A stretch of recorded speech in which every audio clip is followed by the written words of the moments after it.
اعوذ باللہ من الشیطان الرجیم بسم اللہ الرحمن الرحیم۔ معزز خواتین و حضرات، آج ہم آپ کے سامنے حضرت آدم علیہ السلام کے دو بیٹوں حابیل اور قابیل کا واقعہ ذکر کریں گے۔ قرآن پاک کی سورہ مائدہ کے اندر اللہ تبارک و تعالی نے حابیل اور قابیل کا واقعہ ذکر کرتے ہوئے ارشاد فرمایا، وَاتْلُ عَلَيْهِمْ نَبَأَ ابْنَيْ آدَمَ بِالْحَقِّ، کہ اے محمد صلی اللہ علیہ وسلم آپ لوگوں کو حضرت آدم علیہ السلام کے دو بیٹوں حابیل اور قابیل کا سچا واقعہ بھی سنا دیجیے کہ جب انہوں نے اللہ تبارک و تعالی کے لیے قربانیاں پیش کیں تو ان میں سے ایک کی قربانی قبول ہو گئی اور دوسرے کی قربانی قبول نہ ہوئی، تو دوسرے نے پہلے سے کہا کہ میں تجھے قتل کر دوں گا، تو پہلے نے کہا کہ بلا شبہ اللہ تبارک و تعالی تقوی اختیار کرنے والوں کی قربانی کو قبول فرماتا ہے۔ حضرت عبداللہ ابن عباس و دیگر صحابہ کرام رضوان اللہ تعالی علیہم اجمعین سے مروی ہے کہ جب حضرت آدم اور حوا علیہ السلام کے ہاں اولاد کا سلسلہ شروع ہوا تو ان کے ہاں ہر ایک بار ایک لڑکا اور ایک لڑکی پیدا ہوتے تھے، اور حضرت آدم علیہ السلام کو یہ حکم تھا کہ پہلے پیدا ہونے والے لڑکے کی شادی دوسرے پیدا ہونے والے لڑکے کے ساتھ جو لڑکی پیدا ہوگی اس کے ساتھ شادی کرنی ہے۔ تو ایک بار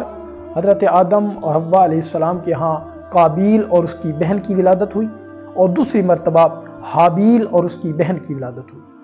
اب سابقہ اصول کے مطابق حکم تو یہ تھا کہ قابیل کی شادی حابیل کی بہن کے ساتھ ہونی تھی اور حابیل کی شادی قابیل کی بہن کے ساتھ ہونی تھی، لیکن اتفاقی طور پر جو قابیل کی بہن تھی وہ حابیل کی بہن سے زیادہ خوبصورت تھی، تو قابیل نے یہ ارادہ کیا کہ وہ بجائے اس کے کہ حابیل کی بہن سے شادی کرے، اس نے کہا کہ میں اپنی ہی بہن سے شادی کروں گا۔ تو حضرت آدم علیہ السلام نے اس کو منع فرمایا کہ اس طرح نہ کرو، بلکہ جس طرح اللہ تبارک و تعالیٰ کا حکم ہے اسی طرح تم حابیل کی بہن سے شادی کر لو۔ تو قابیل نے کہا کہ میں اس سے شادی نہیں کروں گا، تو قابیل نے اصرار کیا کہ وہ خود اپنی ہی بہن سے شادی کر لو۔ تو حضرت آدم علیہ السلام نے ان کے اس مسئلے کا حل نکالا اور فرمایا کہ تم دونوں اللہ تبارک و تعالیٰ کے سامنے اپنی قربانیاں پیش کرو، جس کی قربانی قبول ہو گئی وہی حق پر ہوگا۔ تو جو حابیل تھا وہ بکریوں کا کام کرتا تھا، بکریاں چراتا تھا، تو حابیل نے ایک عمدہ اور موٹی تازی بکری جو ہے وہ اللہ تبارک و تعالیٰ کے سامنے قربانی کے لیے پیش کی، اور قابیل جو تھا وہ غلے کا کام کرتا تھا، کھیتی باڑی کا، اس نے گھٹیا قسم کی گندم جو ہے وہ نذرانے کے طور پر، ہدیے کے طور پر اللہ تبارک و تعالیٰ کے سامنے قربانی کے لیے پیش کی۔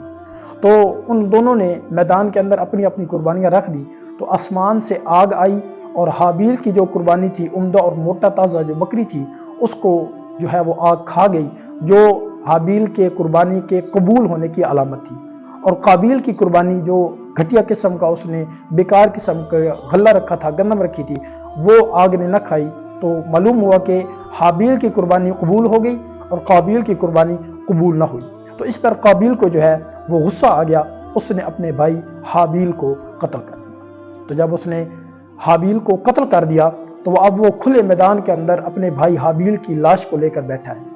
کیونکہ اس وقت تک جو ہے وہ مردے کو دفنانے کا کوئی حکم نہیں ہوا تھا کہ کس طرح مردے کو دفنانا ہے۔ تو اللہ تبارک و تعالیٰ کے حکم سے دو کوے زمین پر آئے،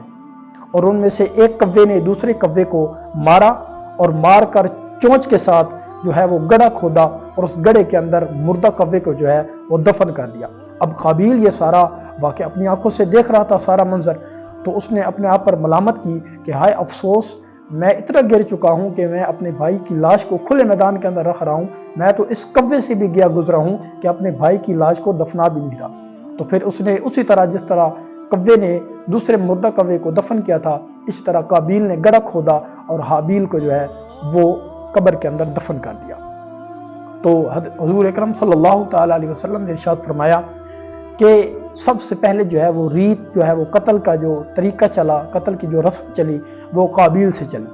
اور حدیث مبارکہ کے اندر آتا ہے کہ آپ صلی اللہ تعالیٰ علیہ وسلم نے ارشاد فرمایا کہ اب قیامت تک جتنے بھی ناحق لوگ قتل ہوں گے ان کے قتل کا ایک حصے کا جو گناہ ہے وہ قابیل کے حصے میں جائے گا، کیونکہ سب سے پہلے جو قتل کی ریت ہے، رسم ہے، وہ قابیل نے شروع کی۔